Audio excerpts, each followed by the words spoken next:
জিতলো কে? জেতার মতন জিতলো কে? যারা আমাকে ভালোবেসেছে তার বাড়ির মেয়ে হিসেবে, আজকে বহু তৃণমূলের নেতা কর্মী আমাকে হেকেল করেছিল, আমাকে অপমান করা হয়েছিল, মিষ্টি খাওয়ানো হয়েছিল। আপনি কি কাজ করেছেন এখানে? তাদের মুখটা আজকে দেখতে ইচ্ছে করছে। জবাবটা দিল সাধারণ মানুষ। আজকে মোদিজির জয়, আজকে আসানসোল দক্ষিণের মানুষের জয়, আজকে ইলেকশন কমিশনের জয়, আজকে আমার সেন্ট্রাল ফোর্সের জয়। ডিজে বাজাবো, জয়ের পরে ডিজে বাজাবো ছিল, ডিজে বাজাবো 12টার সময়, কি বলবেন? দেখুন, অভিষেক ব্যানার্জি এবং মমতা ব্যানার্জি আপনারা ভেবেছেন আপনাদের এই ঔদ্ধত্য, আপনাদের এই চুরি, আপনাদের মানুষকে না পরিষেবা না দেওয়া, অস্ত্র ভাষায় কথা বলা, তার মধ্যে ভয় দেখানো, আপনারা ভেবেছিলেন বোধহয় ভয় দেখিয়ে এবারও জিতে যাবে। অভিষেক ব্যানার্জি একটু নম্র হতে চেষ্টা করুন। গাড়ির বনেটে উঠে বড় বড় ডায়লগ পকেটে হাত দিয়ে বললেই তো আর হয়ে যায় না। আর আপনি বলেছেন না উনি ইউনিয়ন, ভারতবর্ষের ইউনিয়ন থেকে সবাই এসে দেখিয়ে দেবে, সে বড় বড় ডায়লগ বলবেন। আপনার কথা এবং আপনার পিসিমা এবং আপনার পার্টির কথা। জেলার মধ্যে সবচেয়ে বেশি মার্জিনে জয়, এটা কেমনভাবে দেখছেন?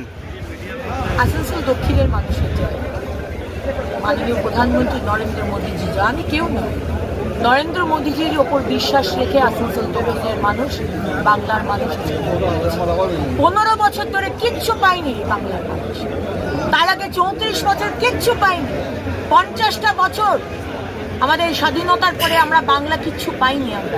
আমরা এগোতে পারি না, আমরা পিছন দিকে এগিয়েছি।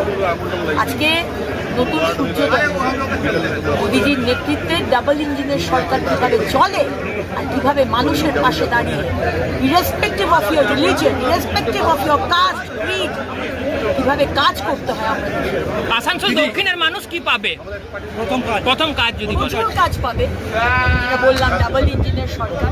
প্রথম কাজ হবে দামোদরের ওপর ব্রিজ, তারপর হবে আমার মা বোনেদের জন্য বাড়ি, মা বোনেদের জন্য বাথরুম, আমার ছোট ছোট ভাই বোনেদের জন্য সুন্দর ক্লাসরুম, যেখানে এডুকেশন, নিউ এডুকেশন পলিসি এবং স্মার্ট ক্লাসরুম হবে, যেখানে পুষ্টিকর খাবার দেওয়া হবে, রাস্তা হবে, ড্রেন পরিষ্কার হবে, লাইট হবে।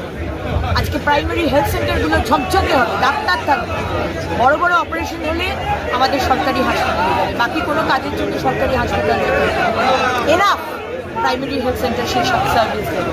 এবং বড় অপারেশনের জন্য কলকাতা যেতে হবে না, আমার সরকারি ডিস্ট্রিক্ট হাসপাতালে আমরা এই ইনফ্রাস্ট্রাকচার।